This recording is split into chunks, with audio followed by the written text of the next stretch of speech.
प्यारे बच्चों, प्यार भरा नमस्कार। मैं हिंदी शिक्षक राजेश कलिया आपके समक्ष फिर उपस्थित हूँ आज का शिक्षण लेकर।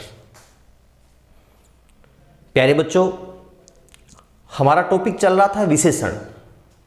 हमने विशेषण की परिभाषा को जाना और हमने विशेषण के भेदों को भी पढ़ा। विशेषण के आरंभिक 3 भेद हम पढ़ चुके हैं। गुणवाचक विशेषण, दूसरा संख्यावाचक विशेषण, तीसरा परिमाणवाचक विशेषण। आज हम पढ़ेंगे सार्वनामिक या संकेतवाचक विशेषण। प्यारे बच्चों, सार्वनामिक या संकेतवाचक विशेषण जैसा कि नाम ही है सार्वनामिक। सार्वनामिक से आशय है सर्वनाम की तरह। सार्वनामिक विशेषण, सार्वनामिक विशेषण को हम संकेतवाचक विशेषण भी कह सकते हैं। सार्वनामिक कहे तो सर्वनाम की तरह है, अर्थात जब किसी सर्वनाम शब्द का प्रयोग किसी पदार्थ की ओर संकेत करने के लिए किया जाता है एवं संकेतित पदार्थ उस सर्वनाम के बाद लिखा जाता है। संकेतित पदार्थ से आशय अर्थात वो संज्ञा या सर्वनाम शब्द जिसकी ओर वो संकेत कर रहा है। संकेतित पदार्थ उस सर्वनाम के बाद लिखा रहता है तो वहां वह शब्द सर्वनाम नहीं होता, तो वहां वह सर्वनाम शब्द नहीं माना जाकर वो शब्द माना जाता है सार्वनामिक विशेषण। जैसे उदाहरण है, वह लड़का बहुत होशियार है, तो लड़का शब्द है, विशेष्य है, और इस लड़का शब्द को कौन संकेत कर रहा है? वह। तो यहां वह शब्द सर्वनाम नहीं है, यहां वह शब्द सार्वनामिक विशेषण है। या यूं कहे कि कोई सज्जन आए हैं, तो सज्जन यहां विशेष्य है, कोई विशेषण है। और कोई कैसा विशेषण है? यह सार्वनामिक विशेषण है। या यूं कहे कि इस गेंद को मत फेंको, यहां इस शब्द है वो सार्वनामिक विशेषण है। या यूं कहे कि कोई व्यक्ति आपको आवाज दे रहा है, तो कोई शब्द यहां क्या है? कोई शब्द यहां सार्वनामिक विशेषण है। या यूं कहे यह पैंट फटी हुई है, यहां यह शब्द सार्वनामिक विशेषण है। तो आप सार्वनामिक विशेषण की शब्द से परिभाषा इस प्रकार से याद रख सकते हैं, जब किसी सर्वनाम शब्द का प्रयोग किसी पदार्थ की ओर संकेत करने के लिए किया जाता है एवं संकेतित पदार्थ उस सर्वनाम के बाद लिखा जाता है, तो वहां वह शब्द सर्वनाम नहीं माना जाकर सार्वनामिक विशेषण माना जाता है। तो लिखिए, जब किसी सर्वनाम शब्द का प्रयोग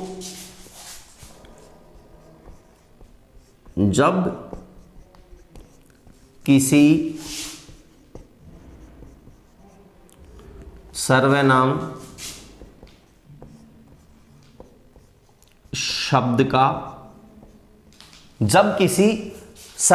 शब्द का प्रयोग किसी पदार्थ की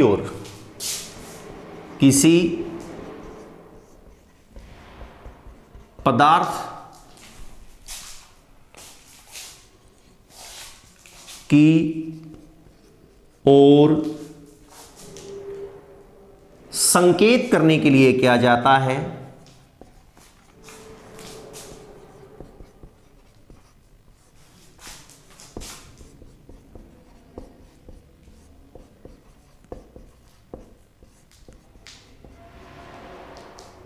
एवं वह संकेतित पदार्थ यानी एवं वह संकेतित पदार्थ उस सर्वनाम के बाद लिखा जाता है, एवं संकेतित पदार्थ उस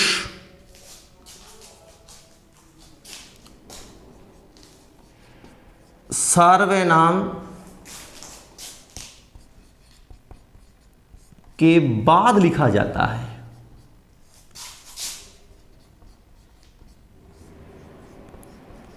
बाद लिखा जाता है तो वह शब्द यानी वहां वह शब्द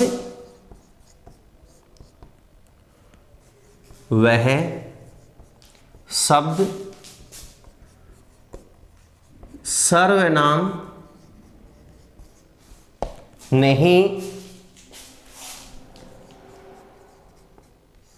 माना जाकर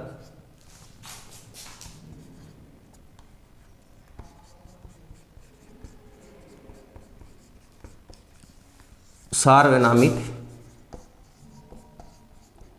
विशेषण कहलाता है। प्यारे बच्चों, परिभाषा को समझिए ढंग से।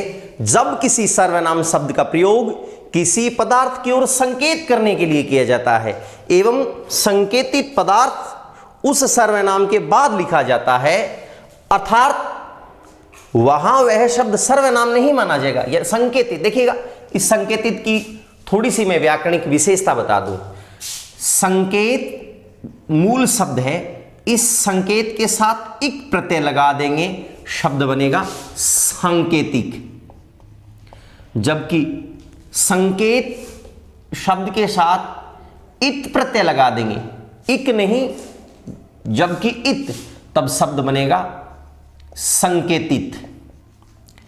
यानी जब किसी सर्वनाम शब्द का प्रयोग किसी पदार्थ की ओर संकेत करने के लिए किया जाता है एवं वो संकेतित पदार्थ, यानी जिसकी ओर संकेत हो रहा है वो संकेतित पदार्थ उस सर्वनाम के बाद लिखा जाता है, तो वहां वह सर्वनाम शब्द नहीं माना जाकर क्या माना जाता है, सार्वनामिक विशेषण शब्द माना जाता है। तो वहां वह शब्द सर्वनाम नहीं माना जाकर सार्वनामिक विशेषण कहलाता है या सार्वनामिक विशेषण माना जाता है।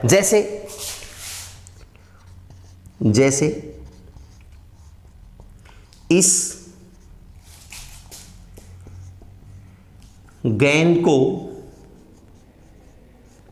मत फेंको, यहां इस गेंद को मत फेंको, यहां इस शब्द है वो किसकी ओर संकेत कर रहा है, गेंद की ओर संकेत कर रहा है। तो गेंद यहां विशेष्य है, क्या है, विशेष्य है। जबकि इस संकेतवाचक विशेषण है, क्या है, संकेतवाचक विशेषण। इनके अलावा अन्य उदाहरण मैं आपको बतलाऊं।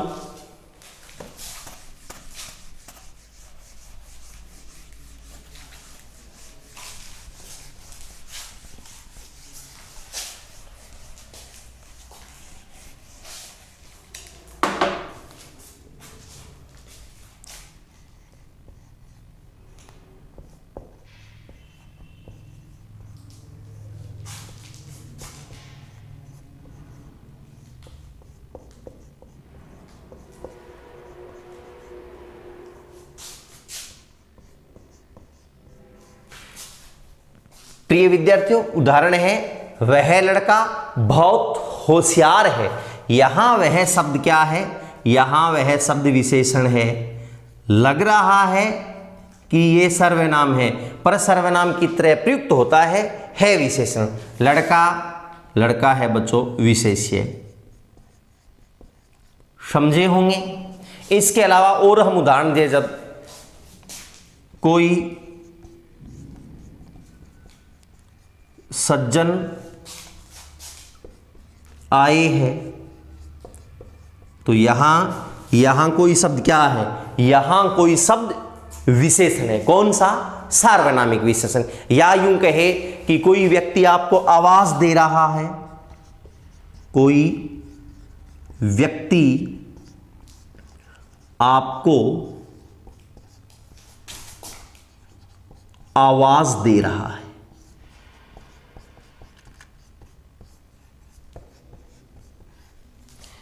प्यारे बच्चों, एक कल हमने विशेषण को पढ़ा था, वहां त्रुटिवश या मानवीय भूल के चलते मैंने निश्चित नाम शुद्ध लिख दिया था। मैंने कल की कक्षा में निश्चित नाम कई बार लिखा, पर एक दफा मुझसे गलती हो गई और मैंने निश्चित को यूं लिखा।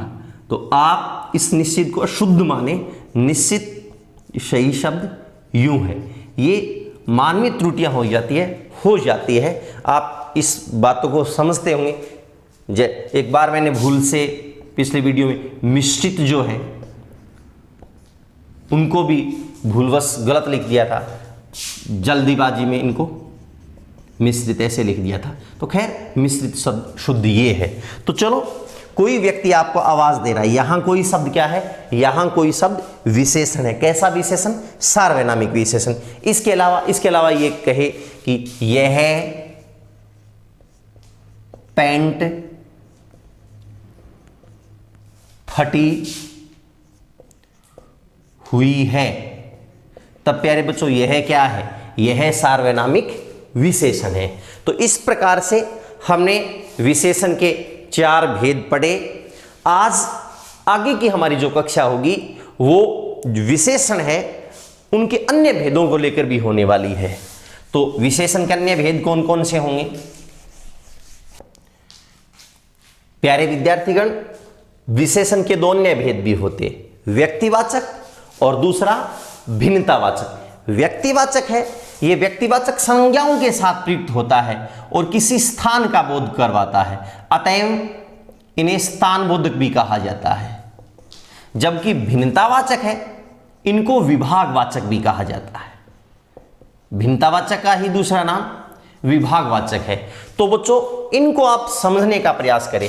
व्यक्तिवाचक या स्थानवाचक या स्थानबोधक, ये किस में शामिल है? ये गुणवाचक ही है, मूलतः गुणवाचक है। जबकि भिन्नता या विभागवाचक ये है संख्यावाचक। क्या है? संख्यावाचक है। निश्चित के अनिश्चित, तो संख्या वहां होगी बच्चों अनिश्चित, तो अनिश्चित संख्यावाचक विशेषण। चलो, आप दोनों को समझने के लिए मेरी इस परिभाषा को गौर से सुनना। व्यक्तिवाचक विशेषण कहे तो व्यक्तिवाचक संज्ञाओं के साथ प्रयुक्त होने वाले जो विशेषता युक्त शब्द होते हैं वो क्या है? वो व्यक्तिवाचक विशेषण है। जैसे शब्द है जोधपुर, जोधपुर शब्द संज्ञा है, व्यक्तिवाचक है।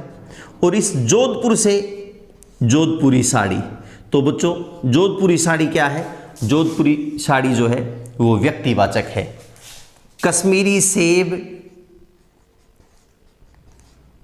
कश्मीरी सेब, ये व्यक्तिवाचक विशेषण है। बीकानेरी भुजिए, ये भी कैसा है? ये व्यक्तिवाचक या स्थानबोधक है। तो जोधपुरी साड़ी, कश्मीरी सेब, बीकानेरी भुजिया, ये सब क्या है?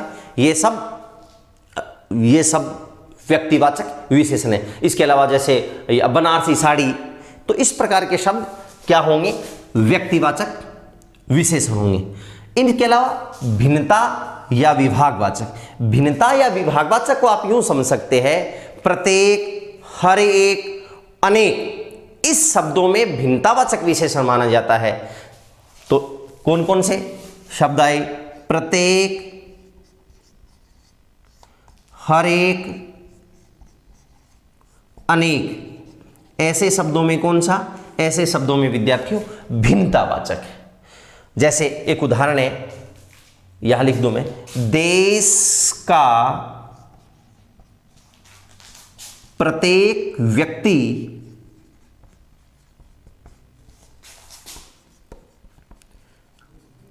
ईमानदार बने। देश का प्रत्येक व्यक्ति ईमानदार बने, या देश का प्रत्येक व्यक्ति बेईमान है, इस प्रकार से बात आ जाए तो प्रत्येक शब्द जो है, प्रत्येक है, हर एक है, अनेक है, ऐसे शब्दों में क्या माना जाता है? भिन्नतावाचक या विभागवाचक माना जाता है।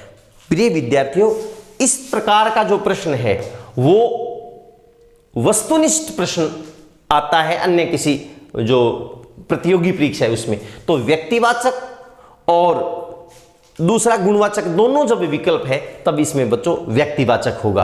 अगर व्यक्तिवाचक विकल्प में ही नहीं है, व्यक्तिवाचक आया ही नहीं है विकल्प में, गुणवाचक है, तो वहां वो क्या माना जाएगा? वो गुणवाचक माना जाएगा। ठीक वैसे ही भिन्नतावाचक है या विभागवाचक है, इसके विकल्प में अगर भिन्नतावाचक या विभागवाचक है, ये विकल्प में है ही नहीं और संख्यावाचक विकल्प में है, तो वहां क्या माना जाएगा? संख्यावाचक माना जाएगा। तो बच्चों आप इन दोनों भेदों को भी समझने का प्रयास करें, व्यक्तिवाचक विशेषण और भिन्नतावाचक विशेषण। इसके अलावा आज आप ये पढ़िए विशेषण की अवस्था। विशेषण की अवस्था।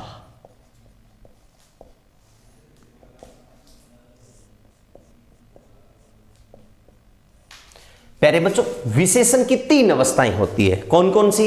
एक तो मूलावस्था, दूसरी उत्तरावस्था, तीसरी उत्तमावस्था। मूलावस्था किसे कहते हैं? जब कोई विशेषण शब्द अपने मूल रूप में प्रयुक्त होता है तो वहां मूलावस्था है। जैसे कहे राम अच्छा लड़का है, तो यहां वाक्यगत देखा जाए तो कैसी अवस्था है? मूलावस्था है। दूसरा उदाहरण हम यूं कहे कि राम श्याम से अच्छा लड़का है, तो यहां उत्तरावस्था है। उत्तरावस्था में विशेषण से पहले से शब्द प्रयुक्त होता है, और प्रत्यय की बात आए तो प्रत्यय आता है तर। तीसरी जो अवस्था होती है वो होती है उत्तम अवस्था। जब कोई विशेषण शब्द अनेक पदार्थों में से किसी एक पदार्थ की हीनता या श्रेष्ठता को प्रकट करने लग जाता है, तो वहां वो कैसी अवस्था मानी जाती है? तो वहां बच्चों वो उत्तम अवस्था मानी जाती है। जैसे ये कि राम सबसे अच्छा लड़का है, तो यहां, और आप इसको ट्रिक के माध्यम से या आसानी से समझने के लिए विशेषण से पहले सबसे को पहचानिए। उत्तमावस्था है, उसमें विशेषण से पहले सबसे, अगर सबसे आए तो वहां विशेषण की कैसी अवस्था होगी? वहां विशेषण की उत्तम अवस्था होगी। तो चलो, विशेषण की अवस्थाएं कितनी होती है? विशेषण की अवस्थाएं 3 होती है। कौन कौन सी? मूलावस्था,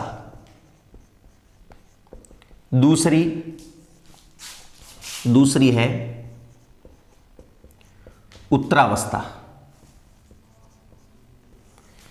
तीसरी है बच्चों उत्तमावस्था। अब नंबर 1 मूलावस्था।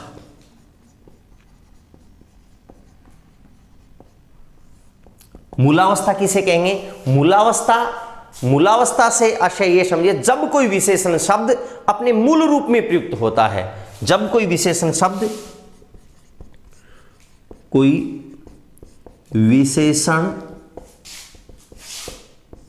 शब्द अपने मूल रूप में प्रयुक्त होता है,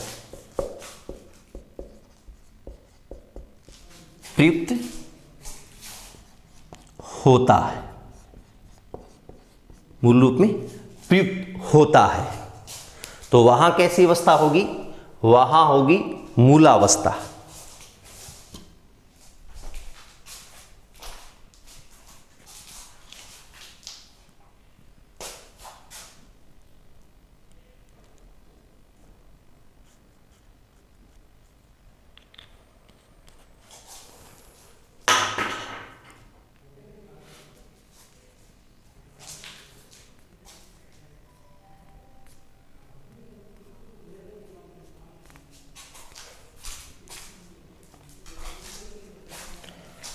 जब कोई विशेषण शब्द अपने मूल रूप में प्रयुक्त होता है तो वहां मूलावस्था। जैसे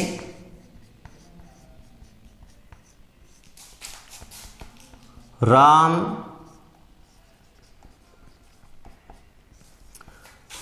अच्छा लड़का है, तो यहां अच्छा है ये विशेषण का मूल रूप है। और यूं कहे कि रीतु एक पटु बालिका है, तो यहां विशेषण की कैसी अवस्था है? यहां विशेषण की मूल अवस्था है। दूसरी अवस्था है उत्तरावस्था। उत्तरावस्था विद्यार्थी, उत्तरावस्था समझिए, जब कोई विशेषण शब्द 2 पदार्थों की तुलना करने के लिए प्रयुक्त होता है। जैसे राम श्याम से अच्छा लड़का है, या पटु की जगह मैंने बताया ना उत्तरावस्था में तर प्रत्यय, ऋतु एक पटुतर बालिका है, तो वहां उत्तरावस्था होगी। तो चलो,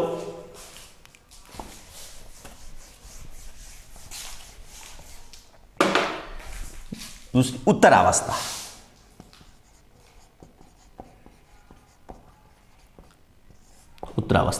उत्तरावस्था में जब कोई विशेषण शब्द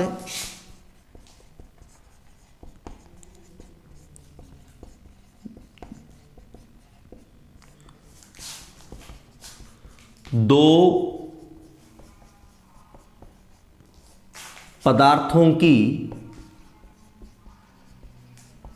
तुलना, दो पदार्थों की तुलना करें, दो पदार्थों की तुलना करने के लिए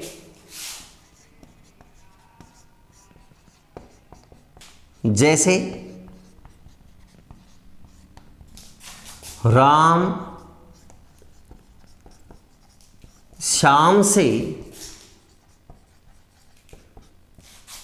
अच्छा लड़का है। तो यहां कैसी अवस्था हुई?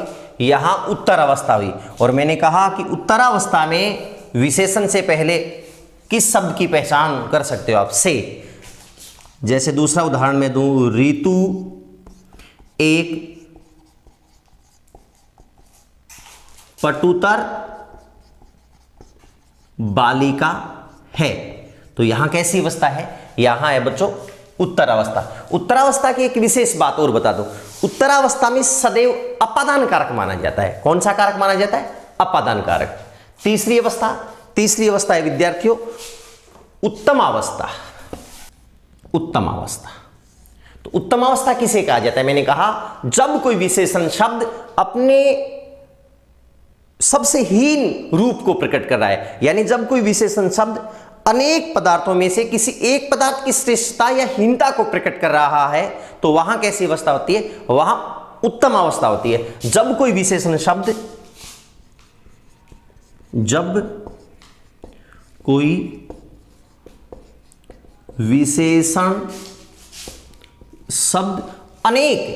अनेक पदार्थों में से, अनेक पदार्थों में से किसी एक की हीनता या श्रेष्ठता प्रकट करता है। यानी जब कोई विशेषण शब्द अनेक पदार्थों में से किसी एक पदार्थ की श्रेष्ठता या हीनता प्रकट करने के लिए प्रयुक्त होता है या प्रयुक्त किया जाता है, तो वहां उत्तम अवस्था। जैसे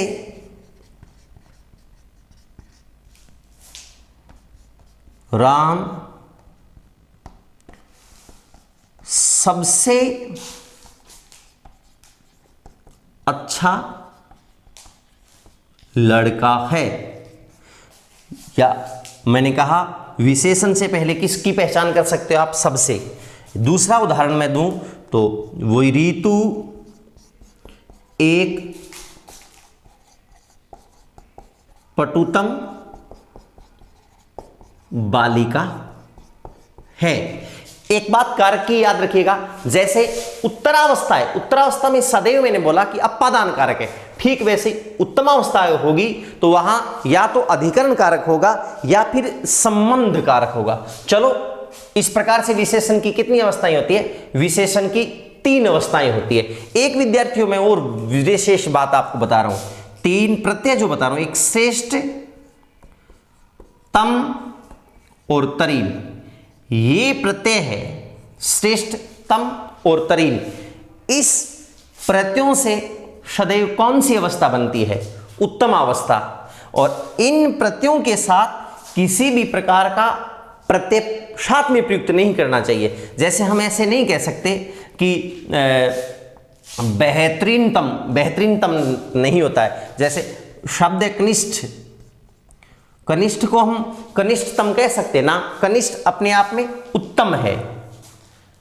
तम और तरीन, वरिष्ठ है, वरिष्ठ, तो हम श्रेष्ठतम कह सकते हैं नहीं, श्रेष्ठ अपने आप में क्या है? उत्तम अवस्था है। तो प्यारे बच्चों, इस प्रकार से विशेषण की कितनी अवस्थाएं होती है? विशेषण की 3 अवस्थाएं होती है। चलो, अगली बात आप ये समझिए, अंतिम बात, वाक्य प्रयोग के आधार पर विशेषण के भेद।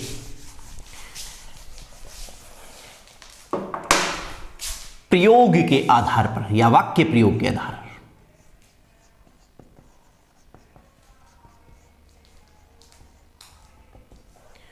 प्रयोग या वाक्य प्रयोग के आधार पर विशेषण है, उनके 2 भेद होते हैं। पहला, पहला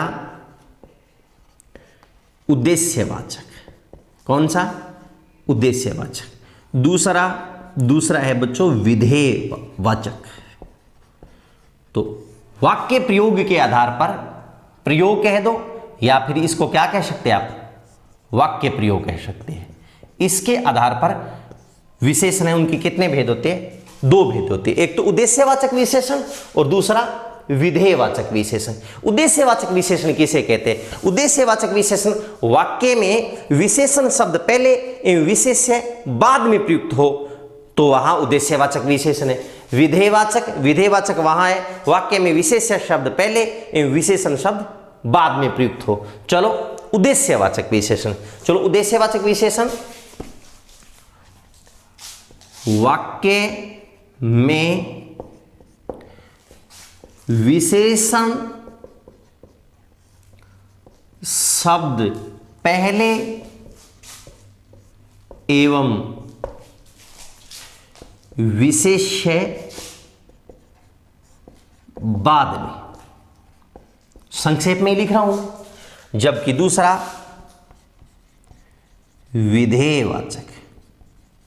विधेयवाचक में इनके उलट हो जाएगा। वाक्य में विशेष्य शब्द पहले एवं विशेषण बाद में। विशेषण और विशेष्य को मैंने बताया, विशेषण संज्ञा या सर्वनाम शब्द की विशेषता बतलाने वाले शब्द विशेषण। विशेष्य जिस संज्ञा या सर्वनाम शब्द की विशेषता बतलाई जाती है। जैसे एक उदाहरण मैं आपको दे रहा हूं कि मैं हरी सब्जी पसंद करता हूं। अब देखिए यहां सब्जी है, ये विशेष्य है। सब्जी क्या है? विशेष्य है। हरी क्या है? हरी विशेषण है। तो यहां पहले क्या प्रयुक्त हुआ? पहले हुआ बच्चों विशेषण। तो विशेषण पहले और विशेष्य बाद में, तब यहां उद्देश्यवाचक है। कौन सा है? उद्देश्यवाचक। जबकि ऐसे आ जाए कि चलो यहां उदाहरण लिखो, सब्जी हरी है, तब यहां विशेष्य है, वो पहले आ गया, विशेषण बाद में आ गया। तो यहां पर कौन सा होगा? यहां पर विधेयवाचक हो जाएगा। चलो जैसे एक उदाहरण बताता हूं मैं। आदमी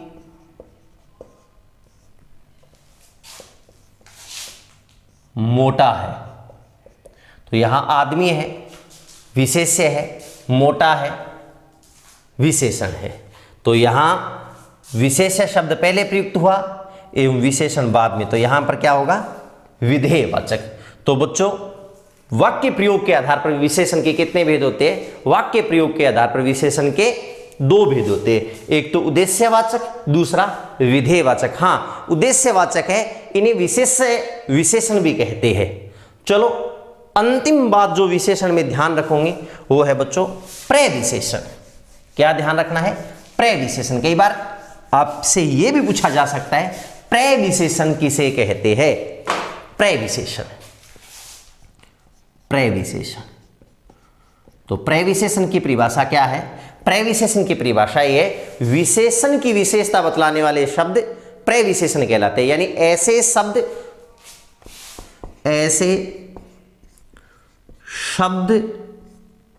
जो किसी विशेषण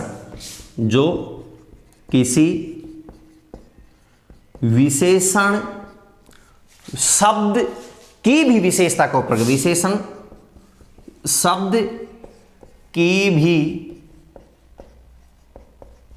भी मत काटिए, विशेषण शब्द की विशेषता को, विशेषण लिख दिया क्या? ऐसे शब्द जो किसी विशेषण शब्द की विशेषता को प्रकट करते हैं प्रविशेषण कहलाते हैं। जैसे उदाहरण, भोजन बहुत स्वादिष्ट बना है। तो यहां स्वादिष्ट है, ये अब भोजन है, विशेष्य है, स्वादिष्ट है, विशेषण है, और विशेषण की विशेषता क्या है? बहुत है। तो बहुत क्या है? बहुत यहां बच्चों प्रविशेषण है। प्रविशेषण, या यूं कहे, चीन की दीवार अत्यंत लंबी व ऊंची है। तो अब यहां अत्यंत, दीवार जो है वो विशेष्य है, विशेष्य है, लंबी और ऊंची ये विशेषण है, अत्यंत ये है प्रविशेषण। अत्यंत क्या है?